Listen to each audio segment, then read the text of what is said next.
Hello everyone and welcome to my studio. I hope you are doing very well. Today I wanted to share with you the planning of my next painting, which will be a painting of a bat. So for those of you who saw the axolotl video, it's gonna be a bit the same style, but this time I'm painting a flying fox. So it's a species of bats that are so cute and I really love them. So about the colors, it's gonna be a bit like the axolotl, maybe a bit brighter.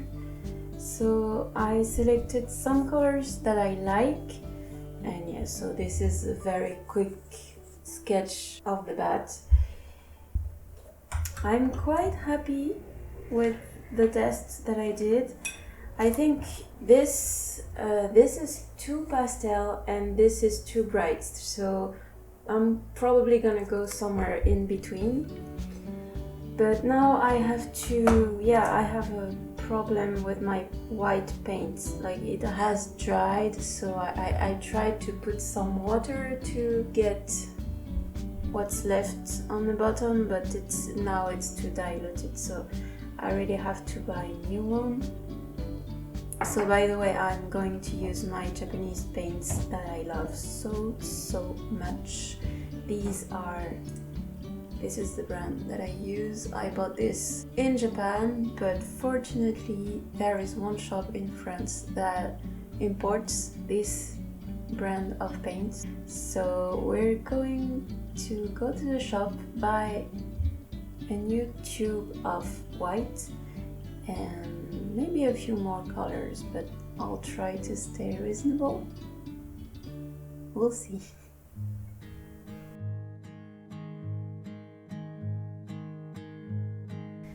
So during my little excursion, I took the chance to restock my supplies, and now I am going to start by preparing my paints to fill the background.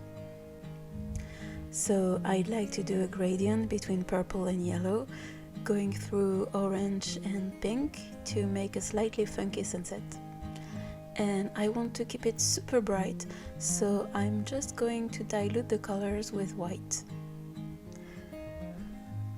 I like to prepare my colors all at once, that way I can paint everything at once, and then if there are parts that need to be reworked, I can see it right away and I already have the colors that I need.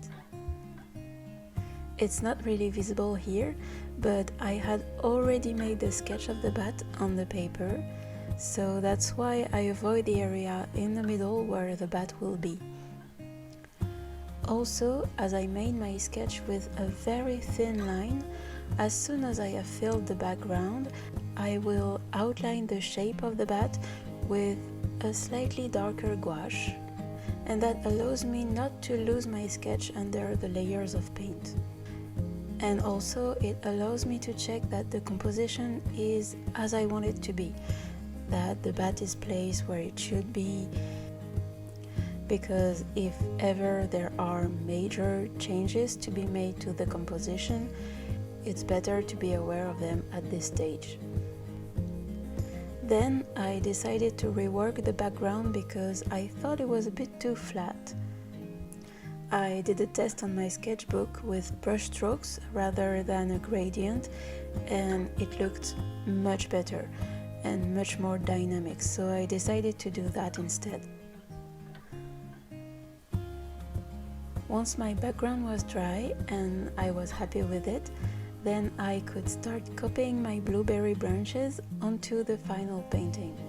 So here I did my sketch on both sides of the paper, and by drawing over the lines of my sketch again, it will print it on the painting. It's a bit long, but it's less risky than using carbon paper, for example, and it makes marks easier to hide under the paint afterwards.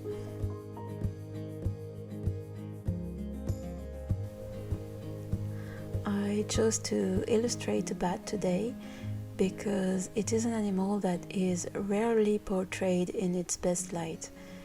It is sometimes associated with bad luck or danger, and yet they are so cute. I am sure you've already come across videos of cute kittens over the internet. Well, right now I am binging videos of baby bats. There are organizations that take care of injured or orphaned bats, and I was really fascinated by these animals, and I realized that we don't really know much about them. For example, I learned that of all the mammal species on the planet, 20% are bats. That is, for every mammal species described, 1 in 5 is a bat species. They are everywhere in the world except in Antarctica, from what I have read, and they are extremely important to all ecosystems. There are two main types. So on one hand, there are the hunting bats. So those bats feed mainly on insects. They often have big ears to echolocate, and they are very important to regulate insect populations and especially mosquitoes. In cities, you can see them at night, flying around streetlights, and those bats, they are your allies. They eat hundreds of mosquitoes and other bugs every night. But the bat that I decided to paint today is a different type. It's a bat that lives in the tropics, this one particularly in Australia, and they only eat fruit. They are really important for the rainforests because they can fly very far, and there are many species of tropical trees and plants that are dependent on the bats to spread the seeds of the fruits to expand the existing forests, and they're also responsible for natural reforestation after disasters like fires and floods, for example. Also, there are many plant species that are pollinated solely by these bats. So in the rainforest, they have the role of bees.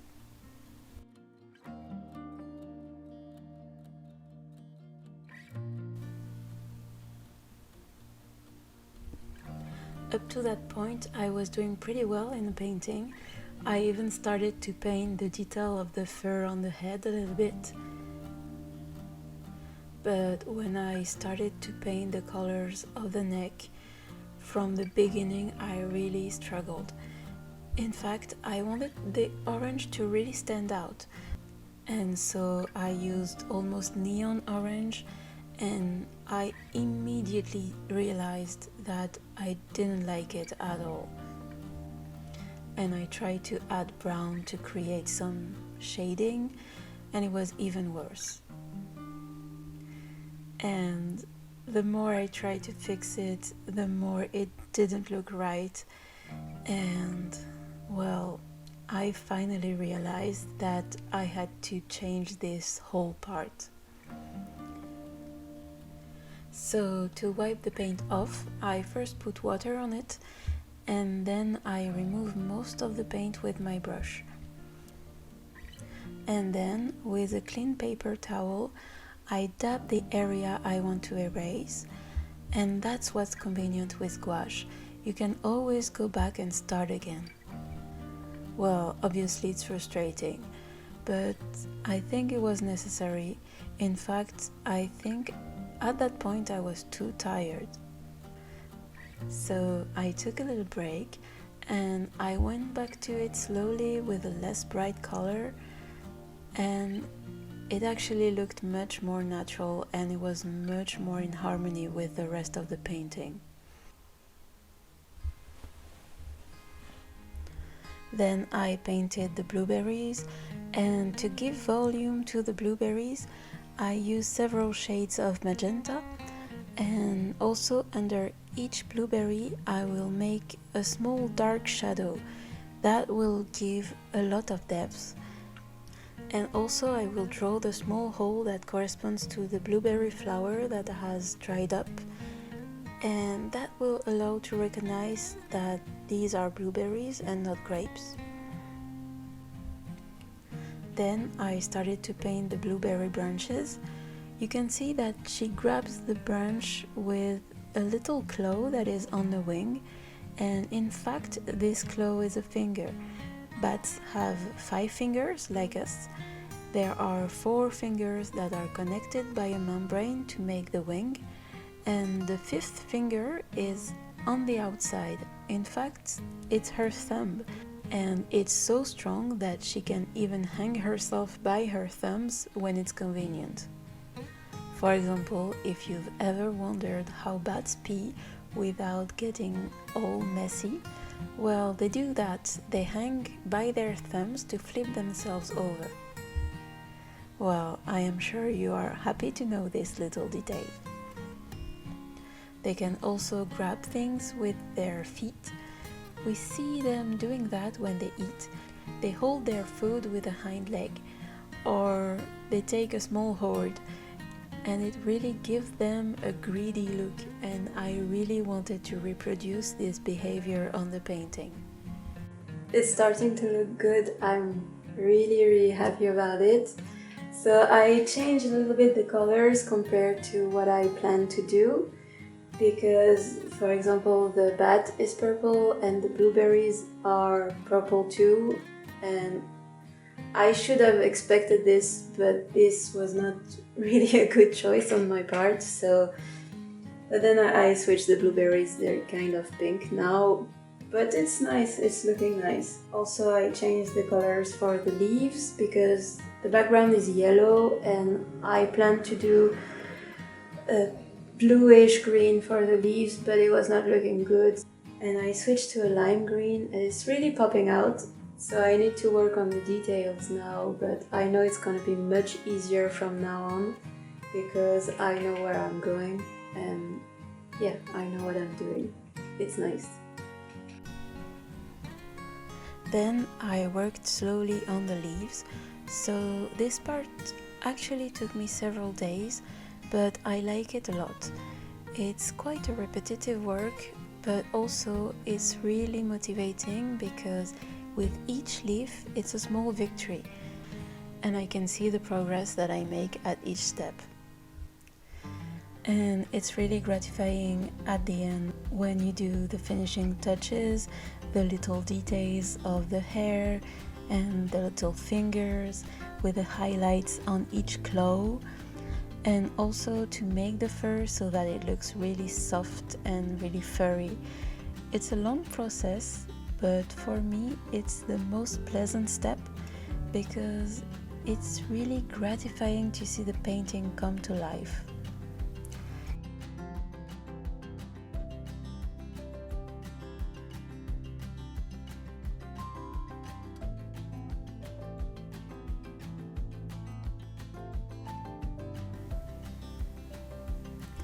And above all, I find that the key moment when the painting comes to life is the moment when you finish the eyes.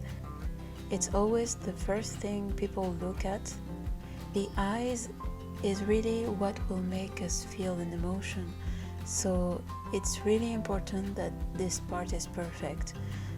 But once it's done, it's a magical moment. Before I show you the final result, I wanted to take the time to thank you all. Since I started my channel, I've received a lot of very nice comments and a lot of encouragement, and I really wanted to thank you all. It means a lot to me. If you like this video, I invite you to give it a like because it really helps it to be seen by more people. And if you feel like it, you can leave me a little comment to tell me what you thought of this painting.